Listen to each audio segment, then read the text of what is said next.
Hello, welcome to the Historian channel. Subscribe to help the channel reach more people and leave your like. Thank you. So let's go. Julius Caesar. For over 2000 years, the name Caesar has been a symbol of power and majesty. Kings and emperors, driven by envy for his conquests and achievements, have called themselves Caesar, Kaiser, or Tsar. Yet, to some Romans, Caesar was overly ambitious, a tyrant with a thirst for power that would destroy the Roman Republic and lay the foundation for the rule of emperors. Not knowing what has happened before us is like remaining children. Cicero. Rome, 100 BCE. On a summer's day in Rome, a noblewoman gave birth to her first child, a son. Family and friends brought gifts, and he was named after the Julian clan. As the son of nobles, he grew up surrounded by every kind of luxury. His father watched as the young boy played, directing a chariot drawn by goats, pretending to be a victorious general. At that time, Rome was governed by aristocratic families. From an early age, the young Caesar received an education meant to prepare him to follow in his father's footsteps. However, Julius Caesar had a difficult childhood. His mother was strict and would punish him harshly for any mistake. She steered him toward greatness through relentless discipline, instilling in him the belief that his role in life was to pursue the highest political aspirations to honor his family. This privileged upbringing nurtured Caesar's pride in Rome's past. Its legendary founding by the Tiber River in 753 BCE, the overthrow of kings to establish the Republic, the gradual absorption of Italian cities, and the conquests of Roman armies in the 2 centuries leading up to his birth, North Africa, Greece, Southern Gaul, and Spain. Physical exercise was as important as academic lessons. After school, Caesar and his friends would head to the open fields outside the city. There, he developed skills that he would later use in battle. At the age of 15, Caesar was introduced to political life.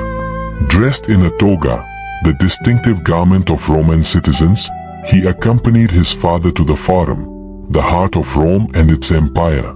By this time, Rome had brought the entire Mediterranean under the dominion of the Republic, and the empire grew richer with each conquest.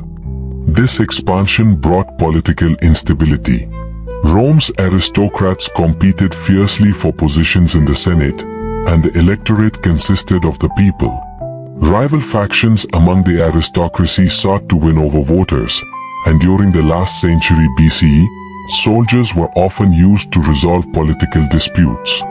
The result was a prolonged period of civil war. Caesar's father was a senator and one of Rome's leaders, but behind the Senate's closed doors, his career was crumbling. Caesar was born into an upper-class family that had lost much of its social status. They were being pushed aside within the political elite, and Caesar frequently found himself short of resources. It seems that his primary motivation throughout his career was to restore the honor of his family name and reclaim its power. He belonged to a family that demanded influence and grew up amid civil war. This environment shaped him profoundly. His family's situation was precarious, and frustrations ran high. When Caesar was 15, his father died, leaving him as the head of the family. Losing his father at such a young age left Caesar to face life's challenges alone. He had to work hard, and this hardship likely fueled his ambitions. At 16, he married the daughter of a highly respected political family, hoping to strengthen his connections. However, civil war erupted in Rome before he could take advantage of these new ties. It was a dangerous time. The ruling faction confiscated Caesar's property, and his life was in jeopardy. He fled Rome and enlisted as an officer in the army. Though forced to yield momentarily, he left with a firm resolve to return. "I would rather be the first man in a barbarian village than the second in Rome." Caesar. Caesar spent 4 years campaigning in Asia Minor, earning a strong reputation for his bravery. By the time he returned to Rome, the political landscape had shifted. The boy who had left Rome returned as a man, prepared for a new kind of campaign. Caesar was meticulous about his appearance. He shaved carefully and was deeply concerned about his premature baldness. Despite suffering from epilepsy, his physical stamina was extraordinary. Plutarch described him as broad-shouldered, with dark, expressive eyes. Suetonius noted that he trimmed his hair meticulously and plucked his body hair with tweezers. While his vanity was apparent to everyone, so was his ambition. Public speaking was an essential skill for a young politician's career, so Caesar traveled to the island of Rhodes to study under a renowned Greek orator. During the voyage, pirates captured him and held him prisoner on an island. When they demanded a ransom of 20 talents, Caesar laughed and said, "You don't know who I am," offering instead to pay 50 talents. While his companions sought the ransom money, Caesar made himself at home among his captors. He commanded them to be silent when he wanted to sleep, read them poetry, and insulted them if they failed to praise his work. He called them savages and illiterates, laughing at their ignorance while threatening to hang them all. The pirates ignored his threats, but once the ransom was paid and Caesar was released, he immediately pursued and captured his kidnappers, just as he had promised. Here is the revised and translated version of your text, formatted and punctuated properly in English. He ordered the pirates to be crucified. However, out of a sense of admiration, he hastened their deaths by having them all beheaded. The Republic was a highly complex system that established a balance of power between soldiers and aristocrats. It was also a wise system that managed to limit the power of the aristocracy based on two key principles. First, all power was limited, and second, all power had to be shared. This ensured that no aristocrat could accumulate excessive power. Each year, 2 senators were elected to serve jointly as consuls, the highest office in Rome. Only men over the age of 42 could be elected to this prestigious role. Caesar understood that he would have to wait a long time to rise to such heights. At the age of 30, he advanced in the political hierarchy by obtaining an administrative position in one of Rome's provinces in Spain. During this period, Caesar came across a statue of Alexander the Great. He realized that by the age of 31, Alexander had already conquered most of the known world, while Caesar was still answering to his superiors. This realization overwhelmed him with frustration, and he broke down in tears. After a year abroad, Caesar returned to Rome. His position in Spain secured him a lifelong seat in the Senate. As a senator, he could proudly wear a purple stripe on his toga, a color made from sea snails, the most expensive and prized of all dyes. The death of his first wife allowed Caesar to remarry. His new wife, Pompeia, brought him a powerful alliance with a significant Senate faction as well as a substantial fortune, both essential for an ambitious man like Caesar. However, the Roman elite still refused to accept him. In response, Caesar adopted a bold strategy. He turned to the poor citizens of Rome. He campaigned in the city's slums, where life for the poor was undoubtedly miserable, filthy, and short. The streets were overcrowded, as Rome had grown too quickly, with houses built haphazardly and without proper planning. People crammed into tiny shacks, and diseases spread uncontrollably. While some homes were connected to the sewer system, most were not. Waste was often thrown out of windows, landing in the streets below. One can imagine the dirty, overcrowded streets, teeming with pestilence and disease. The stench must have been unbearable. The stench of the streets was unbearable. Roman aristocrats walked around with roses pressed to their noses. Julius Caesar arrived as an unknown figure but followed the strategy of a clever politician. He found a new source of power by ignoring the aristocracy and appealing directly to the lower classes. Caesar did what few politicians would dare to do. He walked the streets, shaking hands with the common people. He showed himself willing to serve and please everyone, even the ordinary citizens. He didn't mind lowering himself temporarily, though it required considerable effort. effort he nearly resented at times. This strategy paid off, earning him an ideal position, responsibility for organizing Rome's public spectacles. Caesar borrowed enormous sums of money to create the most extravagant games the city had ever seen. He flooded the arena to stage mock naval battles, imported exotic animals from North Africa, and arranged fights between 320 pairs of gladiators clad in silver, who battled to the death to entertain the masses. Caesar was what one might call a populist politician. Without the Senate's backing, he turned to the people. Rome was full of potential voters, all willing to be won over by the politician who offered them the most, or who spent the most on games. Caesar was extravagantly generous in his spending, which drew criticism. Many accused him of buying fleeting fame at an exorbitant price, as Plutarch put it. The debts piled up quickly. If his political gamble failed, Caesar faced the possibility of exile or even death. Yet he ignored the risks and continued indulging his taste for extravagance. Caesar had a reputation for paying immense sums, especially for high-quality slaves, although he never dared disclose the amounts. According to Suetonius, he even forbade these figures from being recorded in the account books. Caesar's home was constantly abuzz, day and night, with private dealings.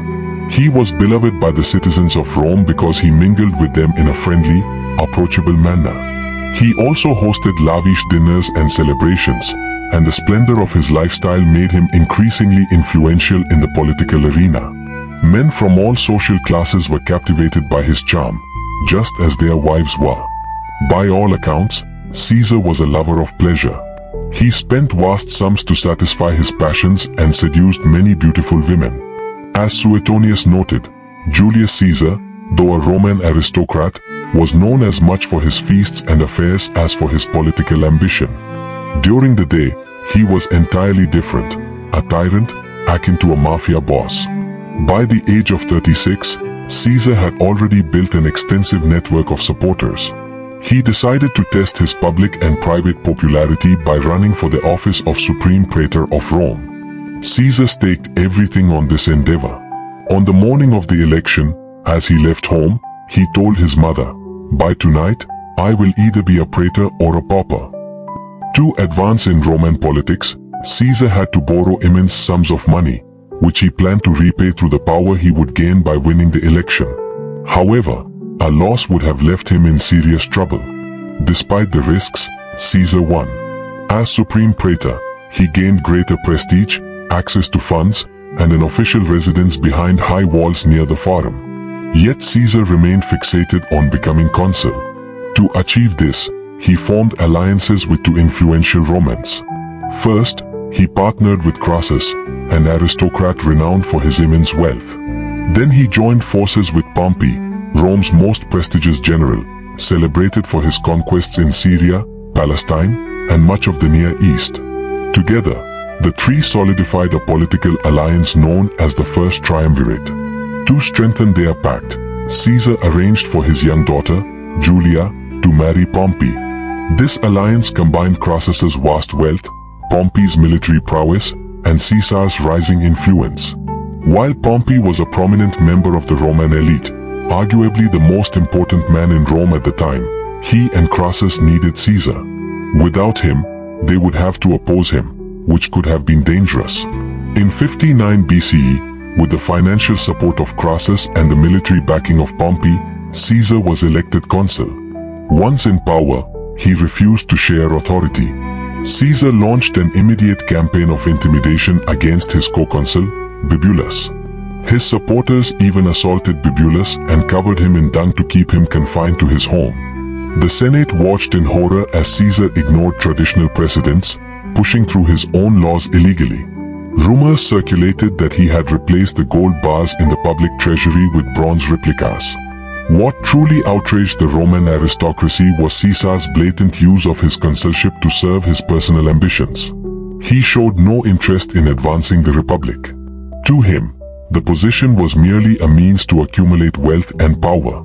Those who opposed Caesar faced violent measures from his supporters, further cementing his dominance and intimidating any dissenters. The monstrosity of Caesar lay hidden beneath his friendly and delicate demeanor. "We don't know what to do. If we don't resist, blood will probably be spilled." Caesar held the office of consul without respecting traditions or decorum. He showed no interest in maintaining good relations with his fellow senators, which was considered highly offensive. Worse still, he frequently resorted to violence. He employed henchmen to assault people in the streets, turning Rome into what seemed like a lawless city. Politics was a fiercely competitive and brutal arena.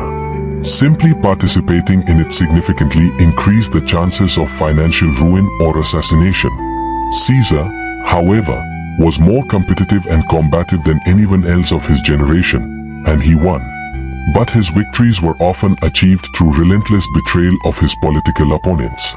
If one looks at Caesar's neatly styled hair and the elegance with which he gave orders with a mere flick of his finger, it is hard to imagine that this man could conceive of such brutal acts capable of destroying the Roman Republic. Cicero once said, "Such fears about the future of the Republic proved to be more than justified." Caesar expanded the Roman Empire beyond the known limits of the inhabited world.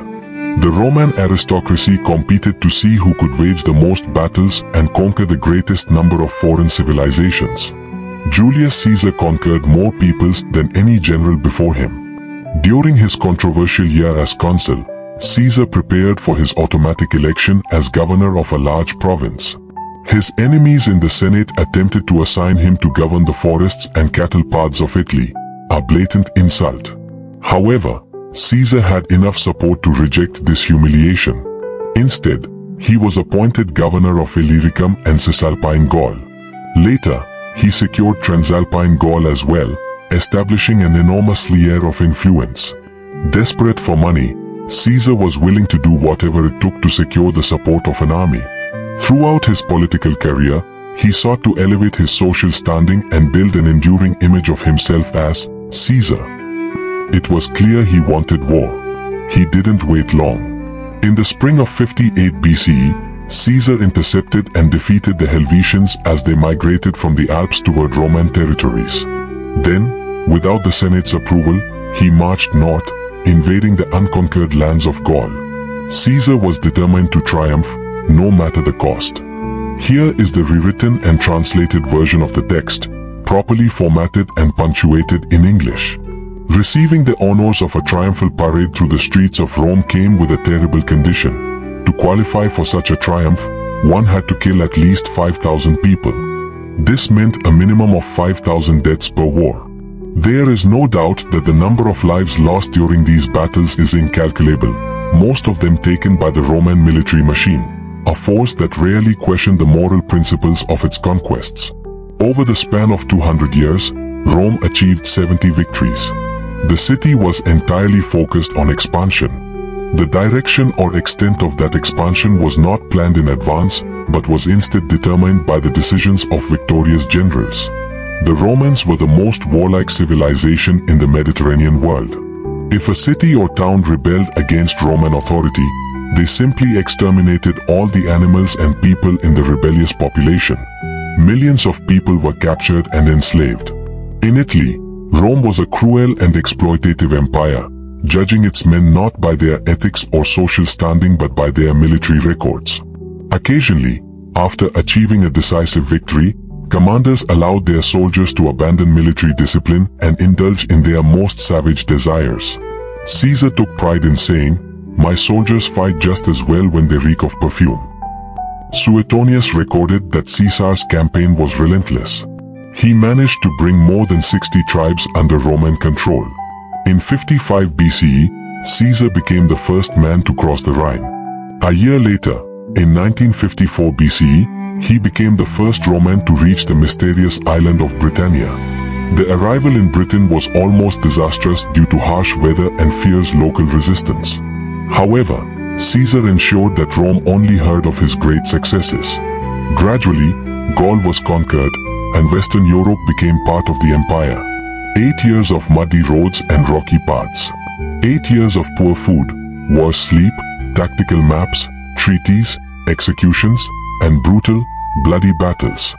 During the Gallic Wars, Caesar demonstrated extraordinary leadership. He never abandoned the front lines. He was always the fastest, the first to arrive, and the one to take on the greatest responsibility. Of course, he was also a shrewd and cultured diplomat. Caesar laid the groundwork for his return to the political spheres of Rome by sending chronicles of his military brilliance.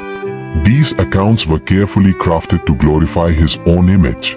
Caesar had to manage everything: raise the standards, direct the men working in the camp, form battle lines, lead soldiers, and even sound the trumpet.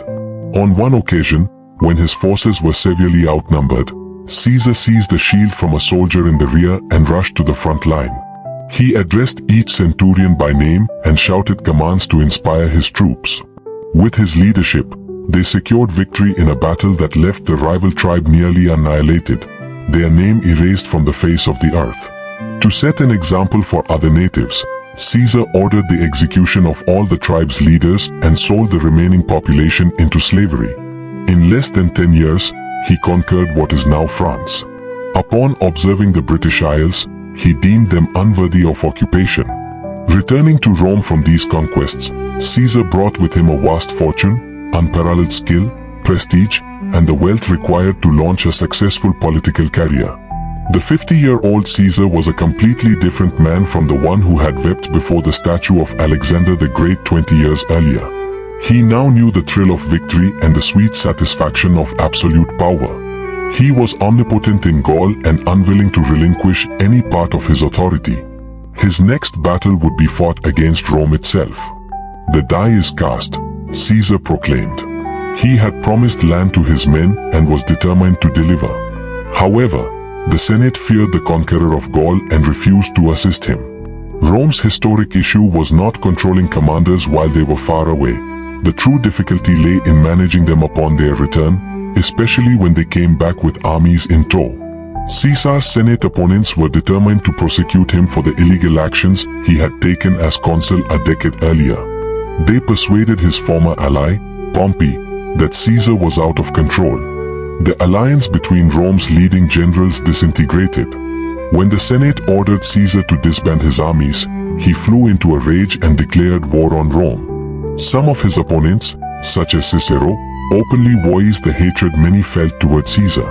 Cicero remarked, "This disturbed man claims that his actions are guided by honor. Is there any honor in such deeds? Is there any honor in threatening the Senate with an army? How can a civil war be started in the name of one man's honor?" Caesar craved achievements and power. The aristocratic code of ethics compelled him to crush his enemies. If someone humiliated you, you had to return the humiliation to preserve your honor, dignity, and self-respect. Caesar declared this civil war to reclaim his pride. He faced only two options: surrender his armies and risk trial, exile, or even death, or choose to fight. Declaring, "The die is cast," he crossed the Rubicon, the northeastern border of Italy, on his march toward Rome. When he crossed the Rubicon to ignite a civil war, his declaration, "The die is cast," held two meanings. On one hand, it signified that there was no turning back. On the other, it was a gambling expression indicating that the outcome was still uncertain, like dice tossed into the air, and no one could predict how they would land. Rumors spread like wildfire. Everyone feared the worst, recalling the brutality of the conqueror of Gaul. Experienced veterans marched south, swiftly defeating opposition forces that had barely enough time to organize. The towns of Italy braced for the worst but were spared. Each city's gates opened without resistance. Caesar's opponents in Rome, such as Cicero, grew increasingly isolated. In every town, Caesar was welcomed like a god, greeted with ovations and honors. His calculated displays of kindness astonished the people. When Caesar entered Rome, he found that his opponents had fled. Within weeks, Pompey had rallied several loyal legions.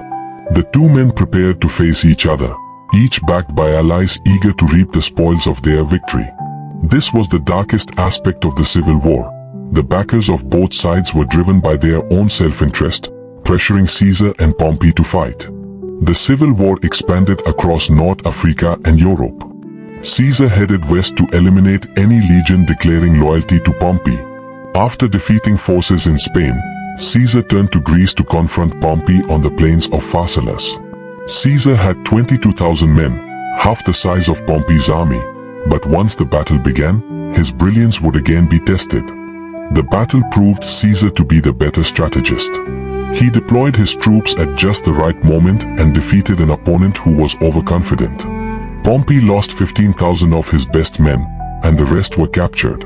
It was a decisive victory. Pompey managed to escape the massacre and fled to Egypt.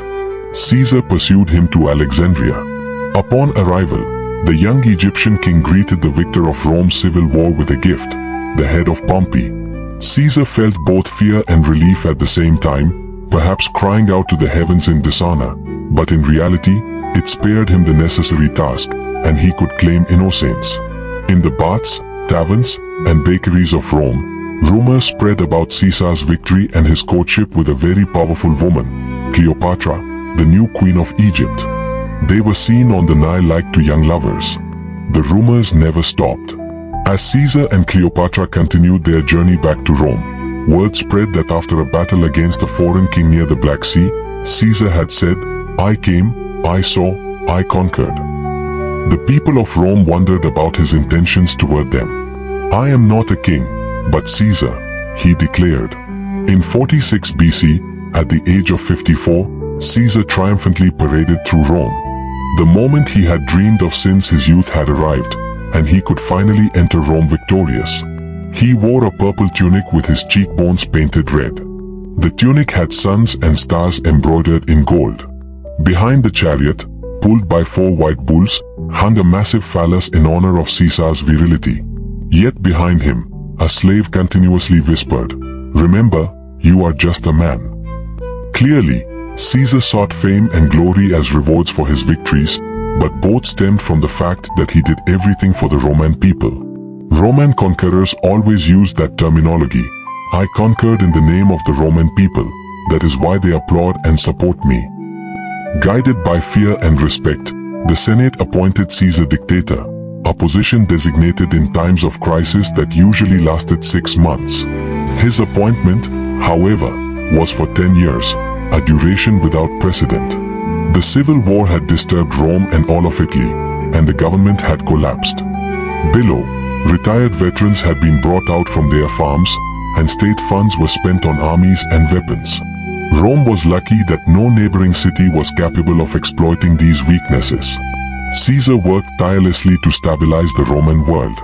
After several years of conflict, Caesar had grown accustomed to writing or dictating while reading.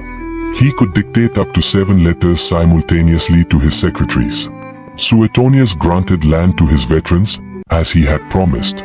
He also initiated a series of public works, including libraries, canals, and a port. He replaced the inaccurate lunar calendar with a solar year of 365 days. Caesar restructured the calendar as a way of saying, "The world is confused. We must organize it and know which month we live in. We don't even know the month or the day. Let's make the year predictable." To resolve this confusion, Caesar succeeded. He had fought for 30 years to gain power, and now he lived in comfort, but he didn't have real solutions to the Republic's problems. He began planning a war again and started organizing an attack on Parthia, Rome's greatest enemy in the east. Before embarking on his campaign, Caesar increased the number of senators, thus returning the favor to those who supported him during the civil war. The dictator continuously wore a purple toga and declared his birthday a national holiday. Later, he changed the name of the month of his birth, Quintilis, to Julius, after himself. Many senators, including his friends, began to worry about such displays of power. Many senators refused to accept Caesar's position. He was the dictator but behaved like a king, and Romans had long ago rid themselves of their kings. The word king was the most dangerous term that could be uttered in Roman politics. Additionally, Caesar was neglecting his third wife, Calpurnia, in favor of his foreign queen, Cleopatra. He had housed her in a villa with their illegitimate son, Caesarion, and even had a statue of her erected in a temple near the Forum. Many considered this behavior unacceptable and inappropriate for Rome. However, in February 1944 BC, the people elected him dictator for life. His opponents were enraged. It seemed as though everything had gone to his head, and at one point, he acquired a power that the Roman aristocracy deemed unacceptable. He approved laws that lasted longer than those of his predecessors. I consider him the best of the military politicians, but he was nothing more than a military man, not an emperor. To govern with a long-term vision, the trajectory of Julius Caesar seems to demonstrate that the republican system was not functioning. Everything suggests that the solution to the political problems of the time was always violence, and Caesar was one of the main exponents of this violence. In the end, he paid the price, suffering a violent death. He was the person who marked the boundary between the ancient system and the modern one. Without intending to, he laid the foundation for the modern system. I would say he did it unintentionally. There are a whole series of circumstances that determine the future perception of a ruler, and because of everything that surrounded him, one name stands out as the way to describe the ruler of Rome: Caesar.